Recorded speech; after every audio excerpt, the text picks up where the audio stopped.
देखिए, एक आदमी पेंटर की तलाश में निकला। उसे एक जो पता किसी ने बताया, वो पेंटर के पास पहुंच जाता है। उससे कहता है कि भाई हमारी नाव को तुम्हें पोतना है, रंगाई करनी है, नाव की, नाव पर कलर करना है। उसने जो रकम बताई, उसने कहा ठीक है, जो आपने बताया मैं आपको वो रकम दे दूंगा।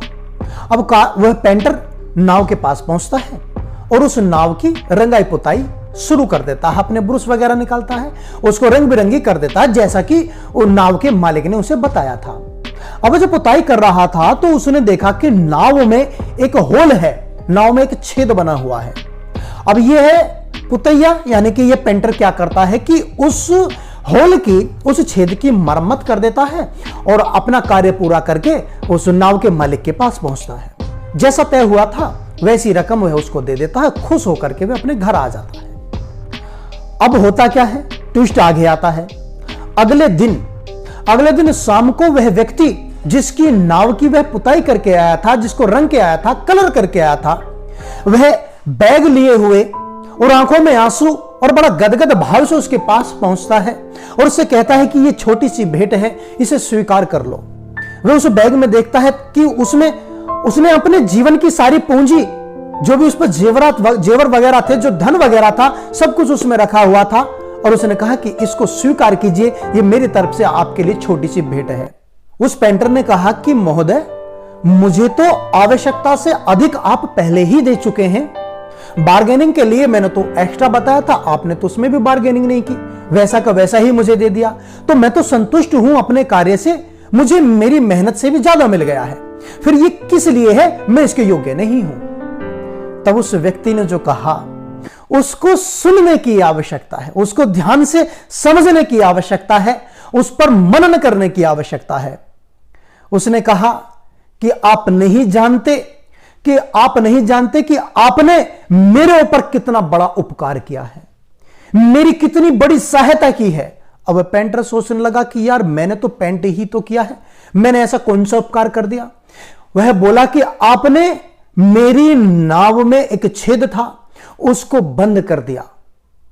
मैं पहले नाव के छेद की मरम्मत कराना चाहता था, लेकिन मैंने पहले पेंट करा लिया।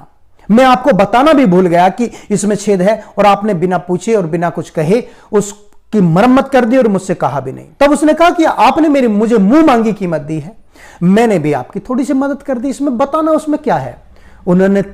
तब उस व्यक्ति ने कहा कि आप नहीं जानते, आपने ये जो मेरे ऊपर उपकार किया है, जो मेरी मदद की है, इसने मेरी जिंदगी संवार दी। तब उसने बड़े गदगद होकर के आंखों में आंसू लाकर बताया कि मैं तो भूल ही गया था कि उसमें छेद है। अगले दिन मैं घर से बाहर चला गया और मेरे बच्चे नाव को लेकर मछली पकड़ने के लिए चले गए। जब मैं दोपहर को घर वापस लौटा तो मुझे मालूम हुआ कि नाव को बच्चे लेकर के गए हैं, तो मेरे पैरों तले जमीन खिसक गई। मुझे पूरा पता था कि अब मेरी दुनिया डूब चुकी है समुद्र में, अब वो लौटकर नहीं आने वाले हैं। मेरा मरने को दिल हुआ, मैं समुद्र किनारे जाकर बैठ गया, रोने लगा। मैं सोच ही रहा था कि मैं भी समुद्र में कूद करके अपने प्राणों का अंत कर दूं, लेकिन मैं सामने देखता हूं कि नाव आ रही है और बच्चे आ रहे हैं। तब मैंने अच्छे से चेक किया तो आपने उसकी छेद की मरम्मत कर दी थी। आप नहीं जानते, आपकी छोटी सी मदद से मेरी कितनी बड़ी पूंजी मुझे वापस मिली है, कितनी बड़ी पूंजी लुटने से बच गई। अब दोस्तों, इस कहानी का मतलब क्या है? इस कहानी का मतलब धरातल से जुड़ा हुआ है, रिगल भारत से जुड़ा हुआ है। अभी आप इसका मतलब समझने से पहले अभी आप एक वीडियो की क्लिप देखिए, छोटी सी है।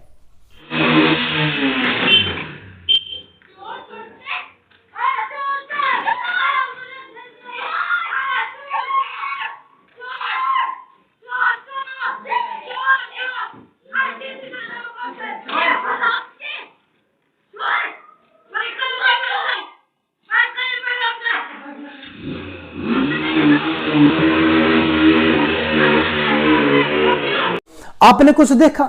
ऐसे वीडियो न जाने कितने आए हैं।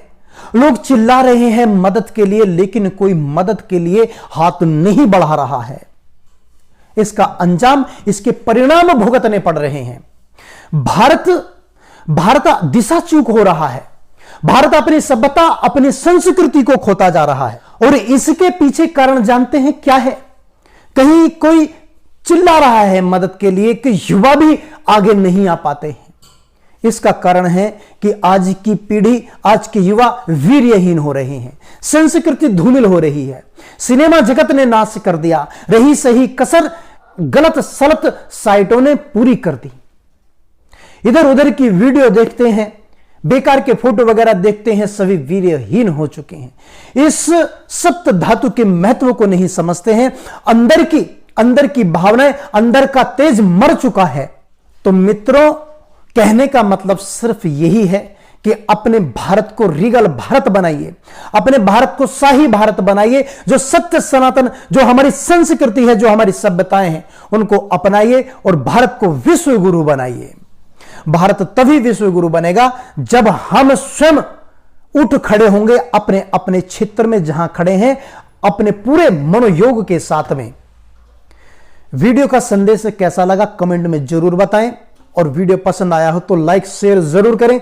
वीडियो देखने के लिए धन्यवाद। मिलते हैं किसी दूसरी वीडियो में, तब तक के लिए जय श्री राम।